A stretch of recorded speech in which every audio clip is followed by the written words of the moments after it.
Hello and welcome to today's webinar, Is My Organization Ready for Performance Measurement? Our host today is Chris Reese, Project Manager for Socrates GovStat. He will be talking about the history of performance measurement and how to know if your organization is ready to set goals around open performance. Again, thank you all so much for joining us. We're really excited to get started. So without further ado, we'll kick it over to Chris. Thanks, Chris, for joining us on this. Thanks, everybody. I'm sure that we're going to be joined today by people from a pretty broad array of backgrounds and familiarity with this topic of performance government. So it's my hope that we're going to keep this as informative and interesting as possible for everyone joining us. And hopefully we'll give you all some concrete information about open performance and what can be achieved through this process, and how to start assessing whether or not your organization is ready to undertake a performance management initiative. Just to get us started here, a little bit of background about myself. I'm Chris Reese, as we said before. I grew up in upstate New York, my hometown, Appalachian, New York, pretty close to Ithaca for anyone who's familiar with that Finger Lakes area of New York. But for the last 12, 13 or so years, I've lived in Baltimore and Annapolis, Maryland, where I earned my undergraduate in political science at the University of Maryland, Baltimore County. And I'm currently working through the final months of an MBA at George Mason University in Fairfax, Virginia. So if you want to send some words of encouragement at the end, that would be appreciated as well.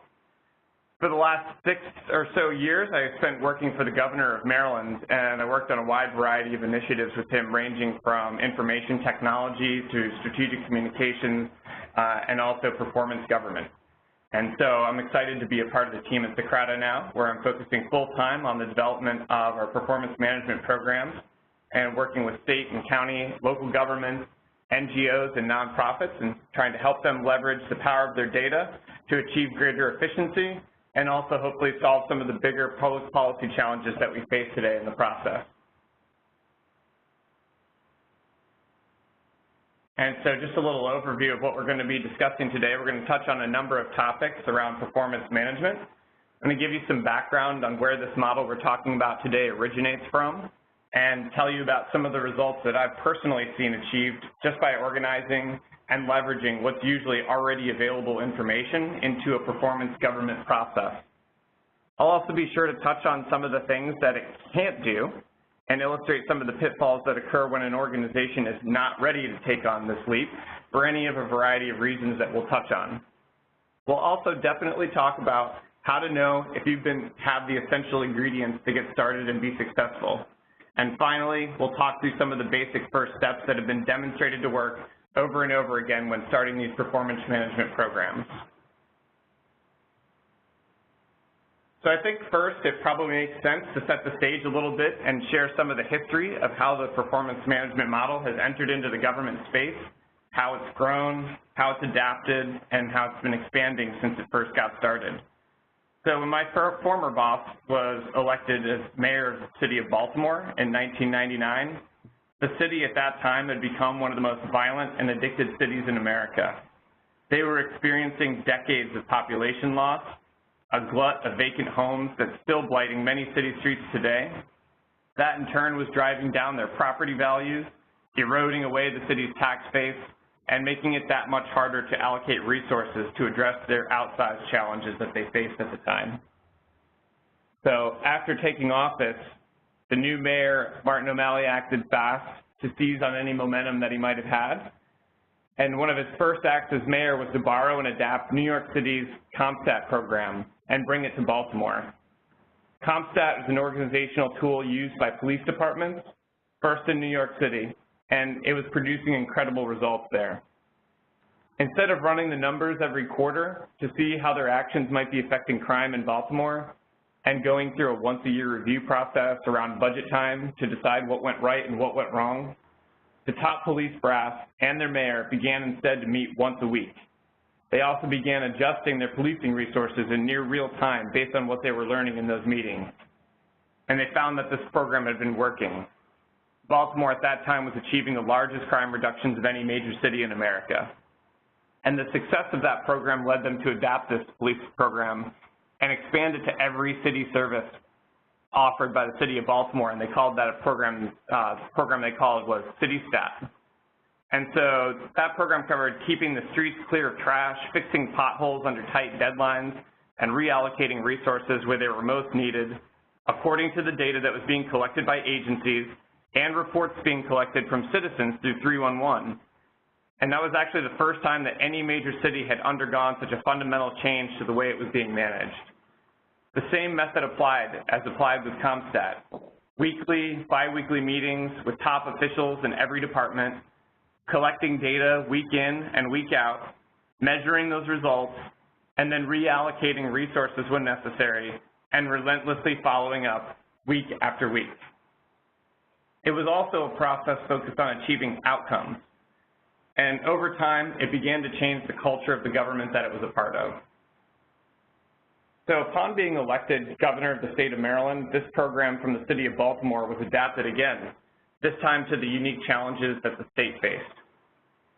So our cabinet secretaries now were being called on by the governor directly, not just to get together once every 6 months or so and give updates at a cabinet meeting. Instead, they were being asked to participate in person at meetings occurring usually every 2 weeks.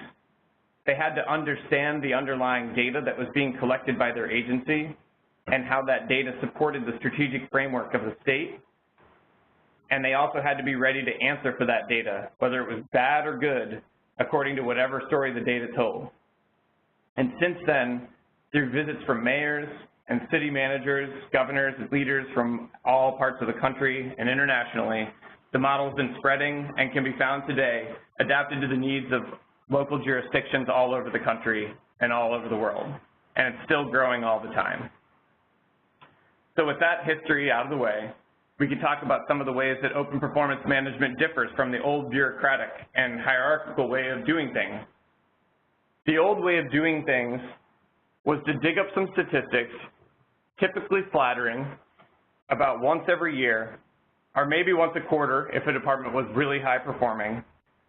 And it was done to create annual reports about the success of the department and pull together some information necessary to support the next annual budget request. The data on offer frequently lagged by entire fiscal years, made it difficult to make any of that information actionable in any meaningful way, or to know if a particular program or strategy was a success or failure, or simply needed to be tweaked.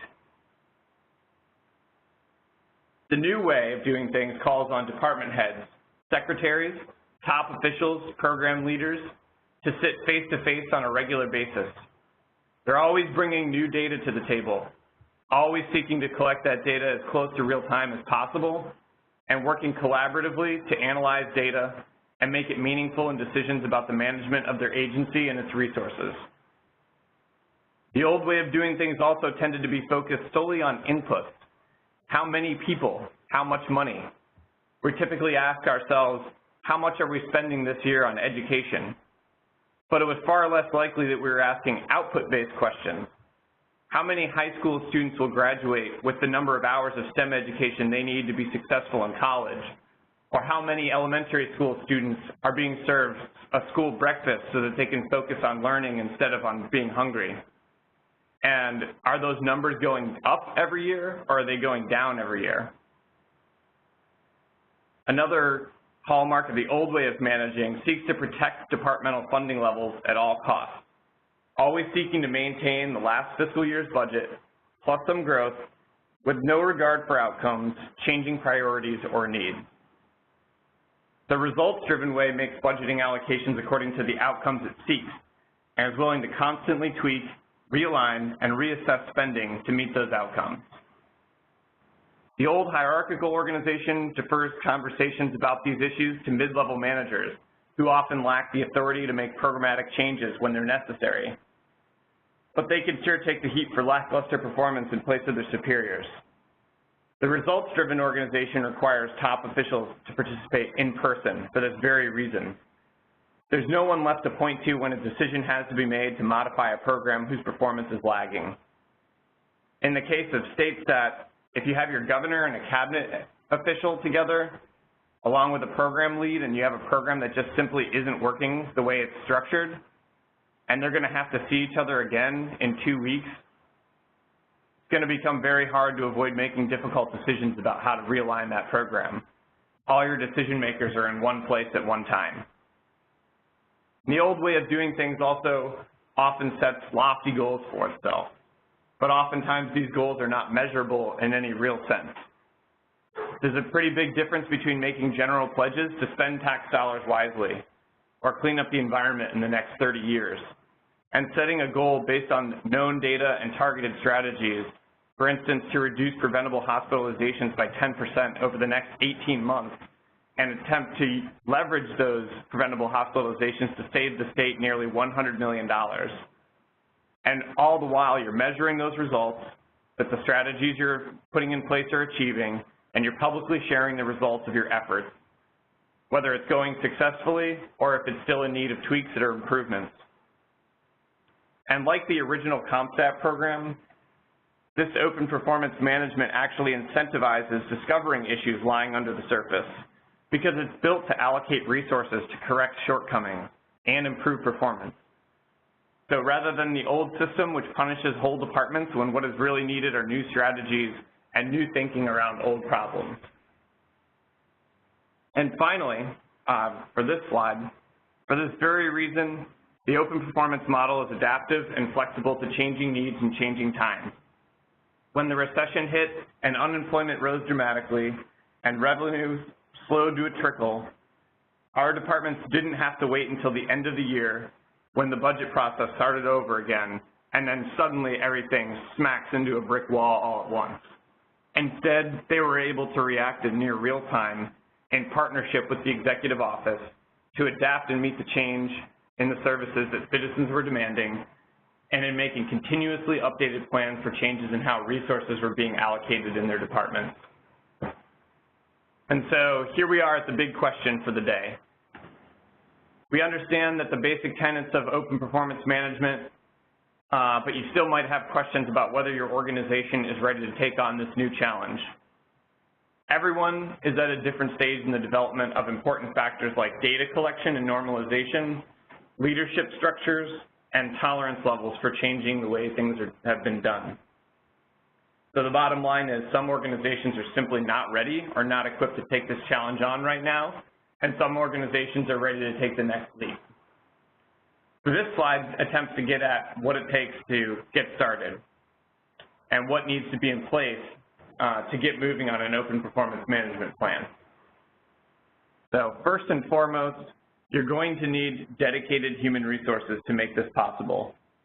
Even if you're just getting started, it makes sense to have at least one dedicated director of performance government or performance management, depending on your organization. There's an enormous amount of work that goes into standing up a program like this, and if that person's time winds up being divided between what they see as their day job and the data collection, meeting management, relentless follow-up that are all necessary to be successful in performance government, it's either going to completely overtake that day job, or much more likely, the entire process is going to be overwhelmed in short time when meetings start slipping, deadlines are missed, and follow-up slows down to a halt. That's also not to say that you need an entire department right out of the gate either. StateStat, which is responsible initially for a handful of state agencies, began with a single director and one analyst, paired up with budget analysts who already knew these agencies well, and slowly grew over time as the number of agencies grew, and the clear wins and cost benefits were proven over time. Also tied to human resources are dollars to cover software, everything from Excel to data management, physical office space, projectors, laptops, chairs, and dedicated space. The greater the complexity of the underlying data and the agency structures, the more likely you're going to need solutions to manage, analyze, and understand your data. Citizens and stakeholder engagement is also a very important part of this process as well, and you're going to need some resources to engage with them directly, whether online, through surveys, in public meeting spaces, or through other participatory models. And so the next two items, time and commitment, they're both tied together. Time is in limited supply, particularly for mayors, governors, managers, cabinet secretaries, and even citizens and stakeholders that you're engaging with as well. It should be managed as a scarce resource, but the process itself does not work without an investment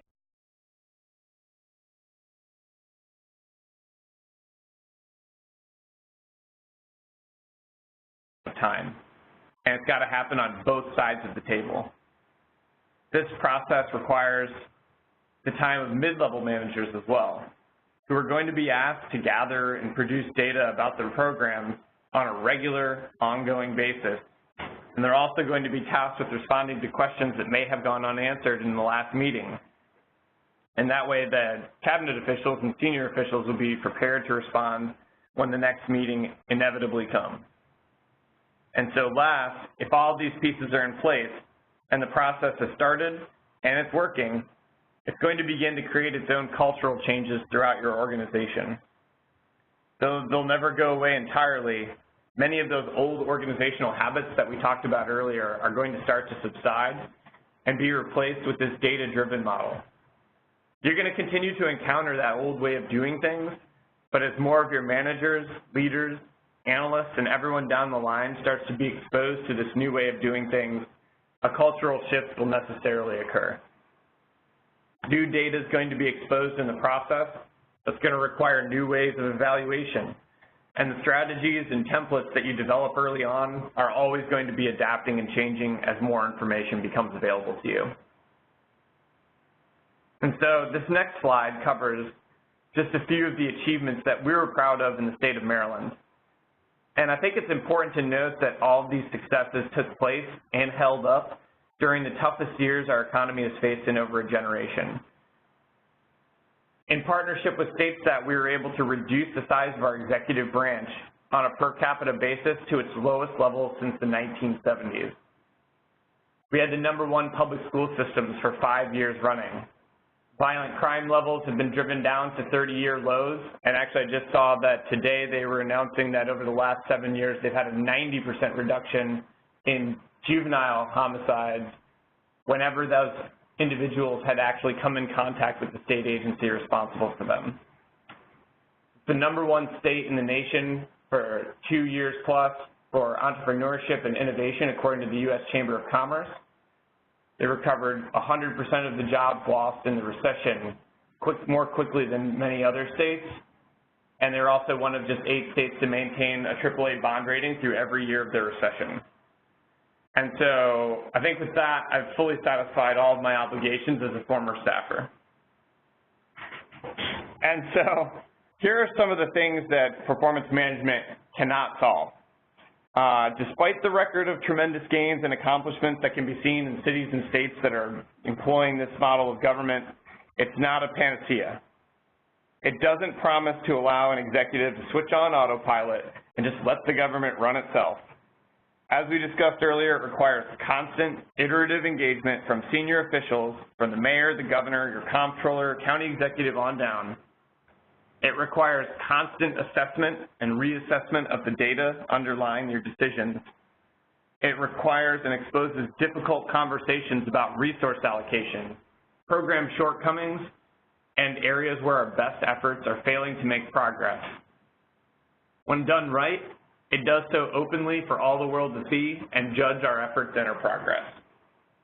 And even though its benefits are offset by gains in efficiency and outcomes, it is not possible to do this without some commitment of time, staff, software, and equipment up front. So once you've decided to get started, what are you going to need? The first and most important step in this process is data collection. You'll need to pull together all of those budget requests and reports, internal and external audits, survey data, existing internal management reports, and pretty much whatever you can get your hands on to start to grasp the universe of information about the performance of your programs or departments that you're analyzing. You'll need your department heads to issue a call to all of their managers to find out what data is already being collected, where it lives, is it up to date, how is it being stored, is it usable by a machine or is it stored in PDF reports, and even more importantly, what's not being collected that's important. Often you can figure out what's missing by checking in with other organizations that are already doing performance management. If you both have a Department of Transportation and theirs is collecting information about pedestrian safety that your department isn't, you probably have a gap that should be filled in on your side of the equation. And then you're ready to be taking your first steps towards implementing your program. So we talked about some of these same requirements earlier, but you'll want to analyze your universe of agencies or departments and identify the forward-leaning ones and prioritize their entry into the system. It's not necessary to move everyone at once into this new system, but it's better to build on your success at one or two departments before adapting and growing to cover more and more of your operations. Being the fan of soccer that I am, I brought in Clint Dempsey here to underline the importance of scoring some quick wins. In the U.S.'s first World Cup match this year, he managed to put one in the back of the net in just 30 seconds. It was the 5th fastest goal in World Cup history.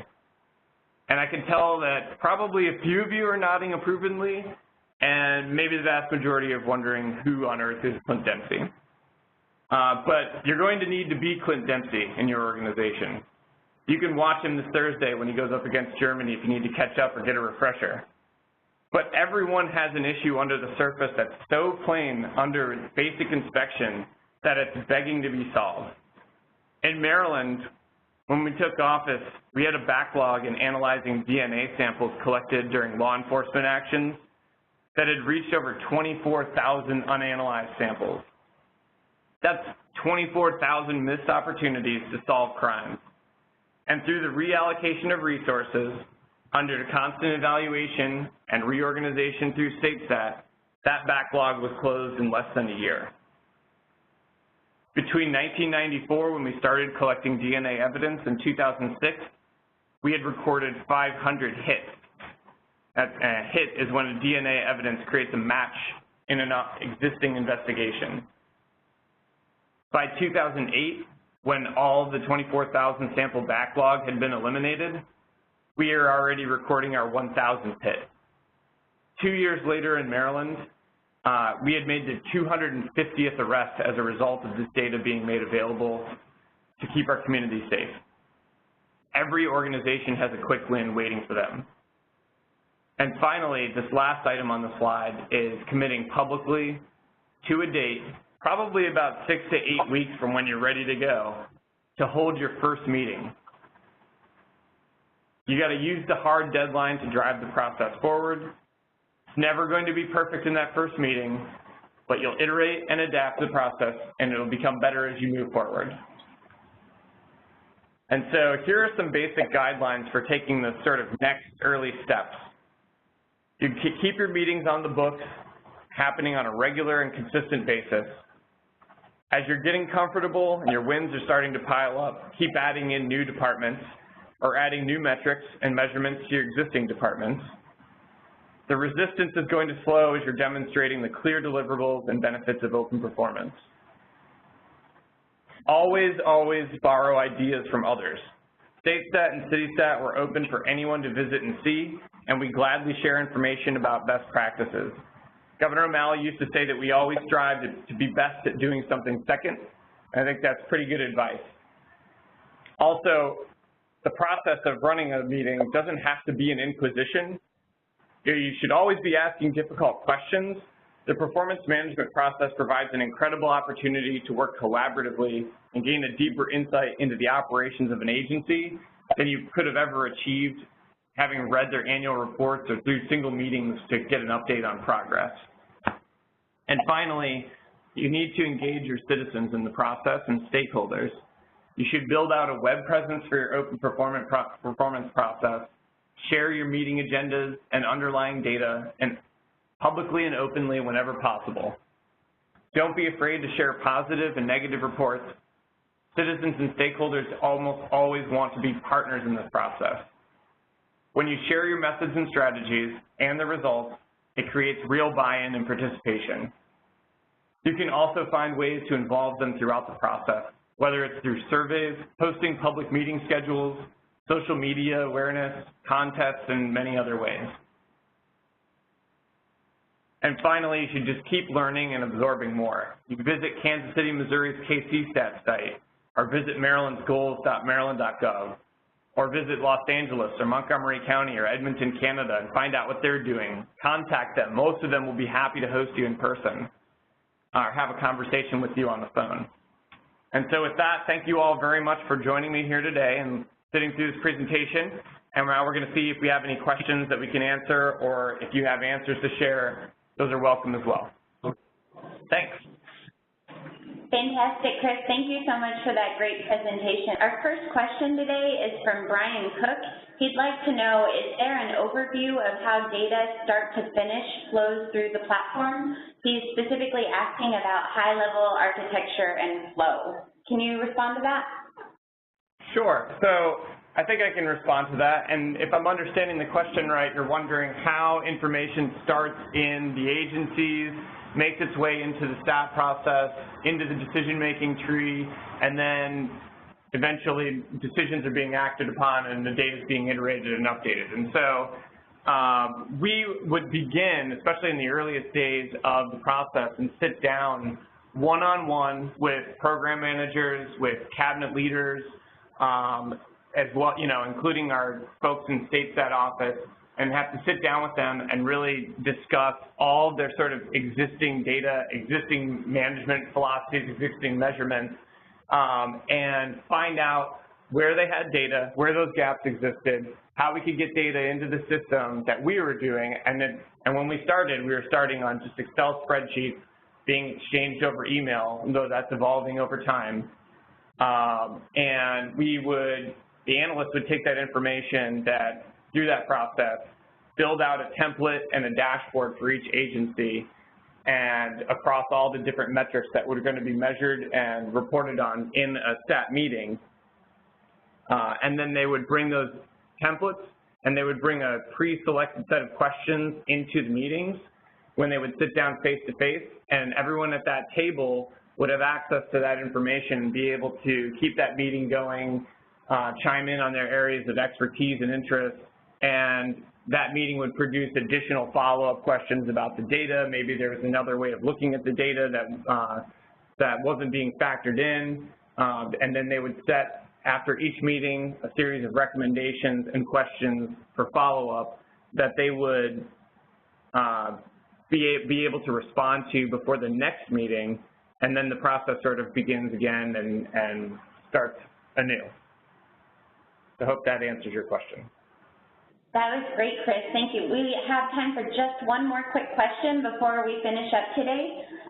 We got a question about what sort of cost reductions and savings did you see in state stat or city stat, and also how quickly were you able to realize those? Absolutely. So yeah, one of the best features of this open performance process is that it tends to create those quick wins, and some of those are in terms of public safety, like the DNA samples, and some of those are monetary. One of the sort of very first measures that was first in city stat that was looked at across city departments was overtime, and overtime in the first year of city stat, just through that process, was reduced by $6 million across the city. It was a 40% reduction in overtime across city departments once they started to get a handle on the human resources processes, on understanding where their vacancies were versus where their needs were. And in addition, absenteeism down 50% in the city of Baltimore during that time, and that was all in the first year. So that was overtime alone, $6 million in savings. The cost of standing up city stat, maybe $100,000, $150,000, including salaries. State stat had a similar trajectory in that first year with just a few agencies under state stat. They were able to achieve $120 million in overtime costs in the state of Maryland. And there was a Medicaid fraud recovery program that also generated another $20 million in recovered funds for the state. And that's, again, that's a process that maybe costs the state $170,000, $200,000. I'm approximating on that, but already in the first year generated $140 million in reductions. I hope that also answers that question. Yeah, that sounds great. We have hit the end of our webinar today. Thank you so much, Chris, for your presentation today. This was very helpful. For those of you who attended, we hope you enjoyed it, and we will see you soon for the next webinar. Thanks very much.